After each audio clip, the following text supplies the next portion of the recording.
It has been almost 7 years since Canada signed the Paris Climate Agreement to reduce greenhouse gas emissions. And the city of Barrie has control over almost half of the total emissions that occur within the city. This week, city finally presented a plan to do its part. The planning started in 2018 but got delayed due to provincial government's funding support structure. The goal is to reduce emissions by 45% by 2030 and become net zero by 2050. The major focus of city's plan is to reduce emissions for building, which constitute 40% of all emissions. Barrie plans to offer various incentives to support buildings reduce their carbon footprint. It also includes funding for retrofits. To oversee the plan, the council has approved a climate change coordinator position in 2022 budget. Barrie's manager for energy management, Adam McMullin, presented the plan. It will be presented for feedback in February and will go to City Council for approval in March.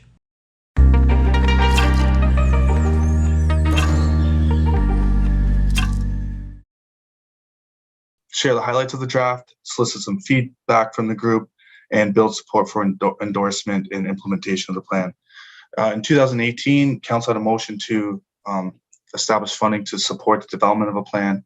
We were a bit delayed because of a change in the provincial government and the funding associated, so we didn't actually get started on the plan development until late 2019. Council has a strategic priority to mitigate, they added while mitigating and adapting to climate change as part of one of their priorities in this term. And there was a climate emergency declaration issued in October of 2019. This is it's a bit busy, but it shows what we've done to date. And the beginning of the plan development was establishing essentially a baseline, an inventory of the energy and emissions from the community. And that took quite a long time because there's a lot of data analysis and soliciting of data and analysis that was required. After that, we used that data to start to develop strategies and targets. We're now at the draft plan stage, and now in Q1 of 2022, we're looking to present to council. Throughout this process, there's been stakeholder and community engagement, and the main mechanism for stakeholder engagement was the establishment of a stakeholder advisory group, and that group has representatives of different entities in the community. And we met 6 times over the whole process in order to provide direction and leadership on what this plan should look like. This is a pretty common framework for plan development. The main things I want to focus on in this presentation are the goals and strategies and implementation of the plan and what we're looking to do. As I mentioned, I think I've gone over this previously. This is the vision and principles that have been outlined in the plan. The main thing I want to highlight is that, and I think it was kind of mentioned in the previous presentation, that there's links between all these activities.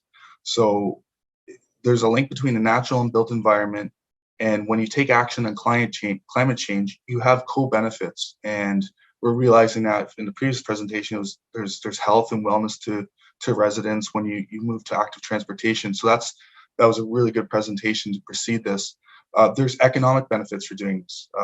It makes sense from a business case to take action to reduce greenhouse gases. And then finally, the actions of this plan are based on evidence and best practices.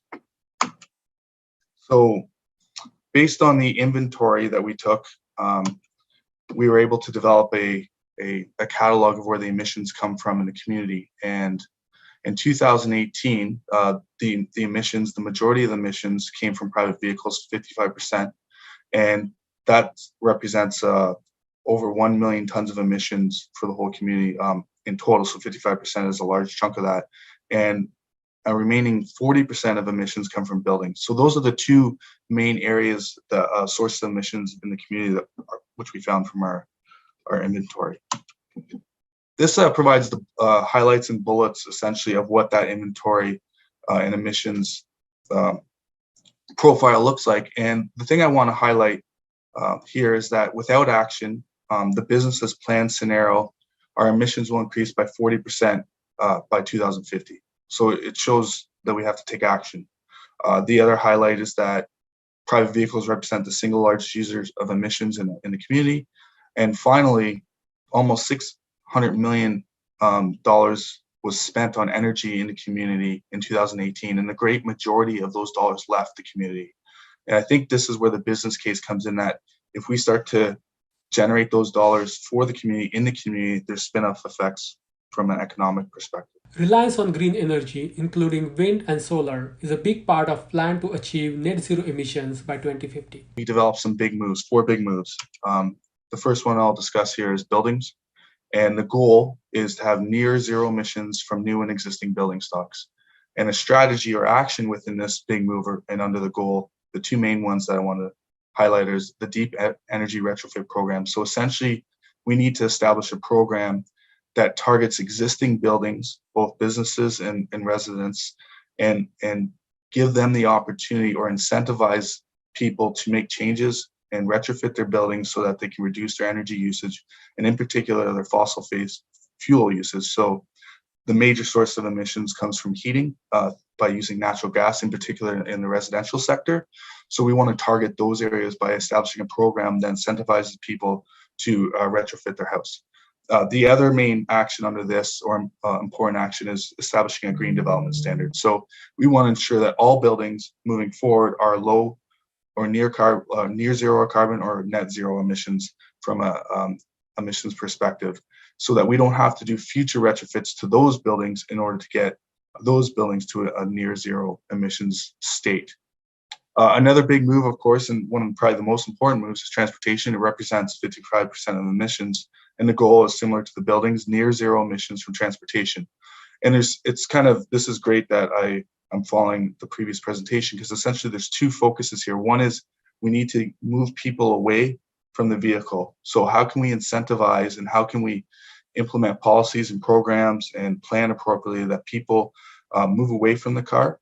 And then for those who still use a vehicle, we have to get them to convert to a low carbon energy source, which is mostly we're targeting electric vehicle adoption. So those are the 2 areas of action under this goal that are necessary to get us to near zero emissions moving forward. There are 2 other big moves that kind of capture all the remaining emissions from the community. And I know Sandra's a participant on this particular meeting, and she's leading a circular economy strategy. So essentially, we want to look to reduce waste through establishing a strategy. And I understand the corporation will be doing that in the future. And then finally, a big move that looks at essentially the built environment. So we have to ensure that we are the built environment has to be more sustainable, and then also valuing our natural heritage assets, because it's becoming apparent that in the future, carbon sequestration is becoming more and more important to tackle those emissions that are left over that we'll have trouble eliminating. So I know I'm flying through this, but now that we've looked at our goals or our big moves, we have our target. So this plan is aligning with the Paris Agreement, and that's to reduce emissions by 45% below 2018 levels by 2030 and become net zero by 2050. So that's good. I'm glad we're aligning federally, and that was just updated recently. I want to identify that the big moves that I've identified in the plan, we've modeled them, and based on the best practices and evidence to date, that gets a reduction of emissions to 32% by 2030 and 72% by 2050. So that's actually a big chunk of reductions based on actions that are being taken right now by communities. And we went further and we said, okay, well, if we want to accelerate those emissions to try to align with the 1.5C consistent model that's used to develop the Paris Agreement, what do we need to do? And essentially, we have to accelerate some of the actions when it comes to building retrofits and uptake of electric vehicles. And by doing that, we're able to increase, the model shows a reduction of emissions by 50% by 2030 and by 87% by 2050. We acknowledge that there's a gap because that 2050 number is 100%. And that's mostly because some of the activities when it comes to buildings and electric or vehicles and transportation, we haven't assumed 100% uptake. And I think the understanding is that as these plans move forward and have reiterations, that gap will narrow and we'll continue to tackle it. So what are the next steps and what does the plan implementation look like? Cities have a control over half of the emissions. So the city plays a key role in implementation. And when you look at the best practices for implementation, these include ensuring there's a dedicated staff resource within the municipality and I want to acknowledge and provide kudos to council because they have supported a full-time permanent position in 2020 in the 2022 budget for a climate change coordinator. So that's excellent. The other best practices are to ensure that you engage multiple partners, because there's a number of different stakeholders that are going to be influential in reducing emissions, and then having ongoing monitoring, evaluation, and reporting that ensures that you're tracking where you are on an ongoing basis. The transition to net zero and clean energy is going to be very expensive. So city will need support from its community. So the proposed model is municipally led and community supported. So essentially the city provides leadership and administrative resources and oversight. And essentially we would establish action tables that would target the big moves in the plan, and those action tables would have representation from different stakeholders in the community. So for example, you'd have an action table that looks at buildings. So you would ensure that you have the right players at the table for that action table, and that action table will be responsible for vetting, reviewing, and ensuring that the actions in the plan under that big move make sense and are getting us towards our target. And then the city would support the implementation of those action tables administratively by providing a resource to ensure that they're coordinated properly. And then if there are any actions that arise from those tables that have, say, funding implications, those would be directed to council so that council could have an input or a decision to support actions if they're recommended through those action tables. I kind of mentioned it just previously, but the city has a key role to support the plan financially. One is to have ongoing operational funding. You need to ensure that you have a resource that is actively collaborating with the different stakeholders through the action tables, ensuring that people are aware of what are going on, and you're taking advantage of all the initiatives that are going forward.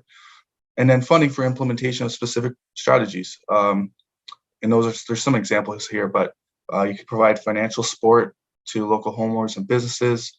You can provide programs that have seed funding with third parties. You could develop a sustainable financing model. All of these activities still have to be kind of rolled out during the implementation. So what's the next steps? We have to obtain council endorsement of the plan. So we're looking to go to the council in Q1 of 2020, establish the action tables, and initially target the transportation and building sectors, and then initiate the city-led strategies that are directly under the control of the municipality. So begin development of a deep building retrofit program, establish a green development standard, identify the scopes of the various feasibility studies that have been outlined in the plan, and develop a corporate net zero emission strategy so that we're aligning with the community strategy. And I know we don't have a full draft available yet for this group to review, but we will have one available in early February. During the question and answer sessions, Kelly Patterson McGrath asked why the plan lacked tangible action items to reduce emissions. I guess I thought I was looking for actual action items, but what I'm seeing is a plan to build action teams. Is that kind of what the scope of the committee work has been? I circulated this plan internally within the city for feedback to my colleagues, and that was raised often. It seems like there isn't specific actions in some cases, and that's because the scope of that activity would be too large to go down that path to work through the strategies and then identify the actual actions. There are some, and you'll see that in the draft when I circulated. So one is establish a deep energy retrofit program. So that's one example. Another one is to establish a green development standard. And then that would be led by the municipality, and that's laid out in the plan. But then the action table would also review those plans and programs and how they look. And if there's any other actions that could be facilitated through other key stakeholders in the community that aren't directly under the responsibility of the city, then there would be recommendations or identification of measures to support those needs. So the challenge is there are some activities that are directly under the city's control, but then there are a number of activities that are needed to be implemented that aren't under our direct mandate. So we have to have an implementation framework that allows us to ensure that the city is doing what is necessary from their perspective, but also how can we ensure that those other groups, other key stakeholders in the community are engaged and have the opportunity to reduce emissions from their perspective. So I think we did go through an exercise where we had some action recommendations that the group formulated. I don't know whether that ended up in the report or not.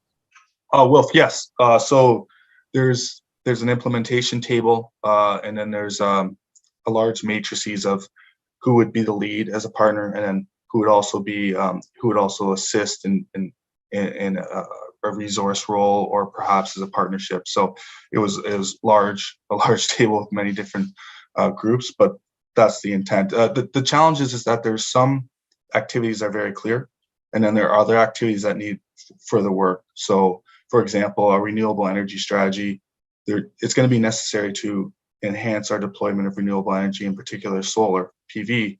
And it's unclear at this point what that looks like because we didn't go down that scoping activity, because that's a whole other exercise on its own. So that may involve the local utility taking the lead on that. But the action table for, say, buildings might say, hey, okay, let's partner with the ISO, Electra, the city, to help establish that kind of strategy. And then further actions will come from it. So there are some areas that have specific actions and others that are more high level. The final official plan will have details about all action items needed to implement the net zero goals. Councillor Kunkel asked how different recommendations of the committee are captured in the official plan. So just as we were entering into the holidays, staff at the city had shared that the OP is complete. With the timing of your work, Adam, can you speak at all to how your recommendations from a timing standpoint fit with the OP? I'm more looking at how do we ensure that any recommendations that are policy informing don't get missed based on the timing of where we're at in the OP. Can you share like your connection with staff or any staff on the line? Can you share how this is going to be incorporated, knowing that recommendations aren't coming back until the spring? We had a draft of this plan in a further previous iteration a while back. And what I did is we used the strategies that we had, and we did a deep dive into the official plan.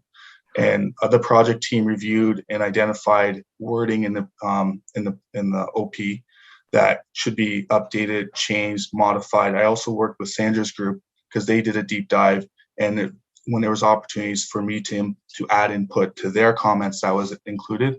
And one example would be in putting enabling wording that allowed us to potentially add a green development standard. So you have to ensure your OP allows wording for that.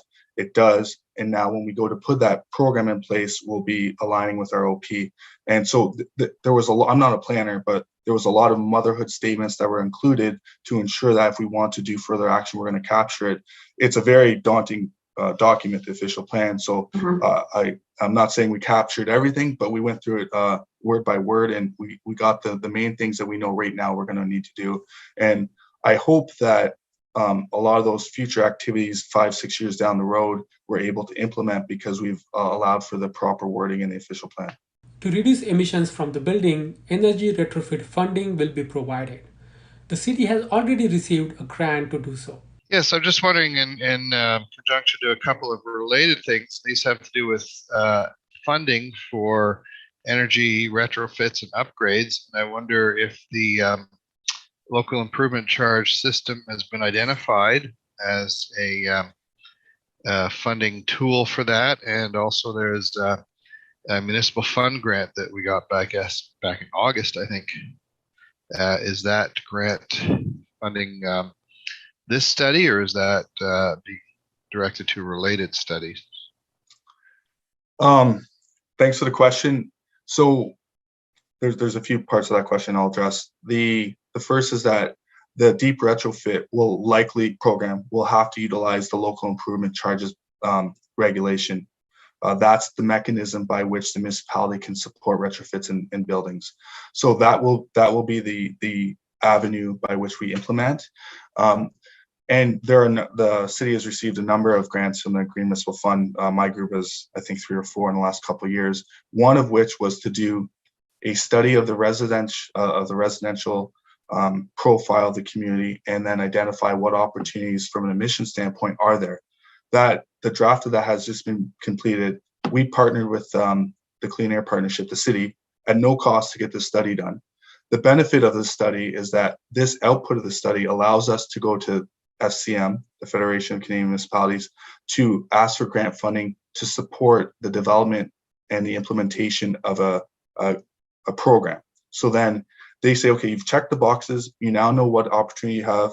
Now we can give you money as seed money to help support a deep retrofit program. And that might be, we may be able to then use that to partner with the Clean Air Partnership that would provide perhaps a motherhood or an overarching program that could be offered to other municipalities. It's kind of convoluted, but the answer is yes. We're going to use the local improvement charges regulation. And secondly, we've done a study.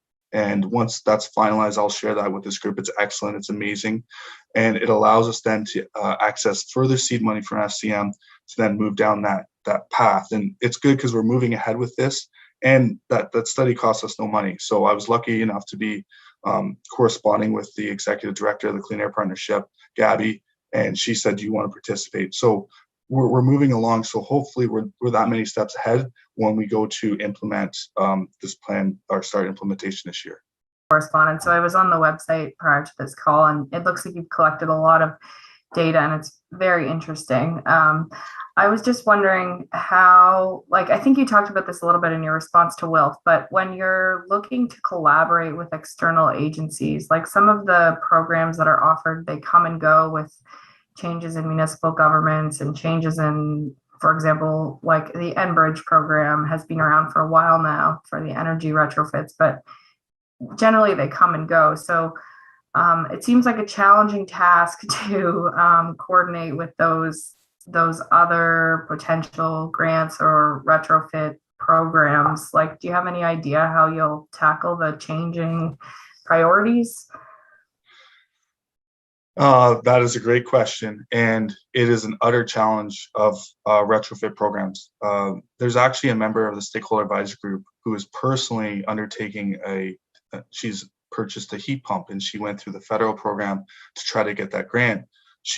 Her field is in energy, and she is having a troubling time to navigate it and to get the incentive to realize after the fact she probably wouldn't have gone down that path because it's so cumbersome and it's not likely going to the output. So it is a challenge. And the gold standard of these programs, we kind of look to kind of the city of Toronto, and their uptake on their program actually isn't all that successful. The challenge is that it has to be simple, and the economic barriers and the upfront requirements need to be streamlined. So often having an energy audit eliminates a number of potential participants immediately because they don't want to put the $500 up to get it back in 3 months or whatever it may be.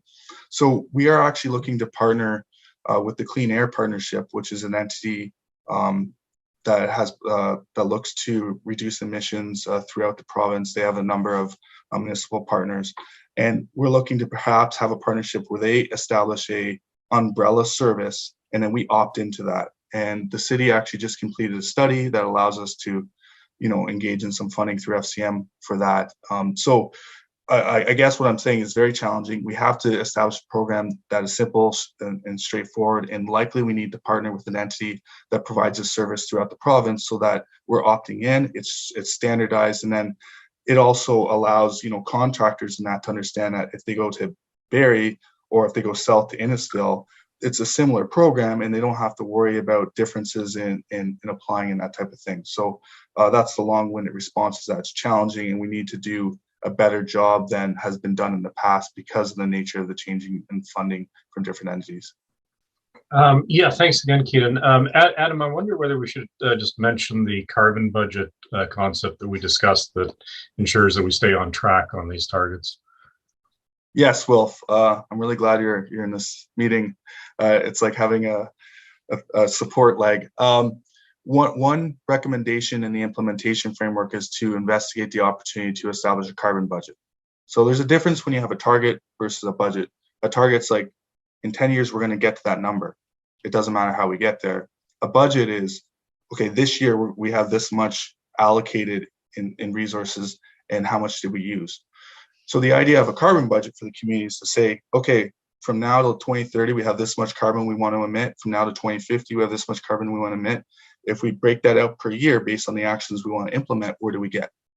And then we can track that, and we can say, well, we're missing, after year 2, we're missing on our building retrofits. We need to tweak that, or we need to incentivize this more. I do budgeting for utilities for the corporation. I have a good software. It takes a lot of resourcing and time. So I think flushing out that implementation framework will take a bit of time. But I like the idea because I feel it's much different than getting to a target 2 years before and realize you're out by 12%. If you have a budget, you know year by year where you are and a variance, and why is there a variance, and what can we do to attack that variance. And then you know, okay, we need to tweak things. So that's going to be in the plan as a implementation framework action, and then we have to flush out what that looks like. The biggest emitter of greenhouse gas in Barrie is transportation. Kelly Patterson McGrath wanted to know the plan to address it. And Councillor Keenan Alwyn asked how action items to address transportation emissions can be included in the official plan. You know, as we listened to the presentation prior, and I know, Adam, in this report, it was identified that our personal vehicle use is the one that's the huge impact when it comes to greenhouse gas. And I just don't want that one to be missed, you know, when it comes to, I hear the deep retrofits, and that's great too, especially for housing. And that really, you know, deep retrofits are a big investment. But I'd also just like to hear and see more about active transportation, and certainly the reduction of the biggest user and biggest output of greenhouse gas in our city, which is personal vehicle use. So I'd just really like to see how that was addressed, you know, in the OP, and just to make sure that, you know, we're really focused on creating a real good plan for how we get, you know, people into active transportation and out of their vehicles. So that's the kind of thing that I'm excited to hear. Kelly, yes, I've been focusing on the building side because it's a very straightforward activity that city can take. Let's develop a standard for new construction. Let's develop a program for deep retrofits. When it comes to getting people away from the car, this is the group to talk to, there are essentially like 1,000 different pathways to slowly do many things in order to get people away. And it's the presentation that we just heard is, can we get e-assist bikes to certain portions of the populace? That will have an impact. And then there's a number of other things. I've been meeting with some youth to review the draft of the plan, and they've said that they would prefer not to drive their car to school, but to take the bus takes them an extra hour. And they said, I would take the bus. I don't want to drive my car, even if it was a half hour of burden. So there are a number of different activities, and that's where we kind of have to overlay this plan with all the other action the city's doing, and also with other partners. And then there's also, of course, the ensuring that those people who are driving have the opportunity to convert to an electric vehicle. So can we have development standards that require charge stations in every new house, those types of things. So the answer is that it takes, I think, numerous different activities and processes, and one is the official plan, one is our other policies that and programs we're doing to help tackle that, and it's integrating those lenses, the lens of net zero, through all those actions.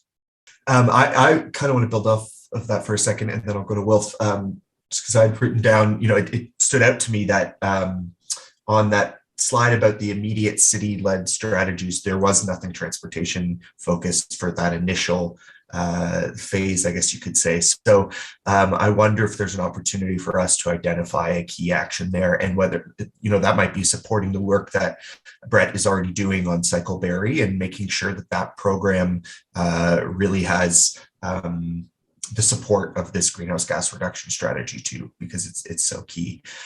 So that might be something to think about when the plan comes forward. Wilf? Yeah, thanks, Keenan. And just building on Kelly's comment about the role that transportation has. In transportation, from a greenhouse gas emission perspective in Canada, is about 25% of our emission. In Ontario, it's about 30, and in Barrie, it's over 50. So just to amplify what Kelly's saying, like this is such an important piece that we need to tackle, and I think the committee did do it justice and gave it a lot of priority. How we do that, as Adam says, there's a million strategies, and I think we've got some great input from that committee that includes a lot of those strategies. So the challenge will be, of course, getting some energy behind them and implementing them, and getting support of council and through this committee and through the public and so on. Thanks, Wolf. Go ahead, Adam. Keenan, you make a really good point. I think it's a miss for me, and I can rectify that, not to identify all the other actions that we are taking corporately as a city when it comes to transportation. So when I do in the plan, it's in there, but when I do present to council as well, identifying the next steps is, here are the other implementing or overlapping strategies that we're working on that have this consideration, including conversations with Brett, which I've had. But it's a good point to make, because I think I am really focused on the building side, but we're doing lots corporately, and there's lots happening in the community that are tackling transportation that should be identified as the next steps as well. We will follow this story when the plan is presented to the council in the third week of March. Thank you for watching. Goodbye.